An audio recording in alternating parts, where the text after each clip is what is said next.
Hello students, welcome back to my channel Raw Education. স্বাগতম জনাইছো সকলোকে আমাৰ অন্য এটা নতুন ভিডিঅলে। ছাত্ৰ-ছাত্ৰীসকল, আজিৰ ভিডিঅটোত মই লৈছো তোমালোকৰ মাজলৈ প্ৰি-টেষ্ট এক্সামিনেশ্যন 2023 গোলাঘাট ডিস্ট্ৰিক্টত অনুষ্ঠিত হৈ যোৱা অসমীয়াৰ প্ৰশ্নকাকতখন। আশা কৰো এই ভিডিঅটোৰ যোগেদি তোমালোকৰ অলপ হলেও যদি হেল্প হয়, গতিকে ভিডিঅটো অলপ স্কিপ নকৰাকৈ শেষলৈকে চাই যাবা।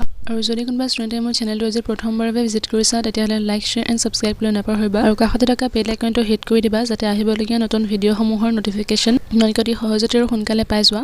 আৰু লগতে কোনে মোৰ ভিডিঅ'সমূহ কোনখন ডিস্ট্ৰিক্টৰ পৰা চাই আছা সেইটো জনাব নাপাহৰিবা কমেন্ট বক্সত। গতিকে পুনৰ লগ পাম অন্য এটা নতুন ভিডিঅ'ত। আজি ভিডিঅ'টো চোৱাৰ বাবে ধন্যবাদ।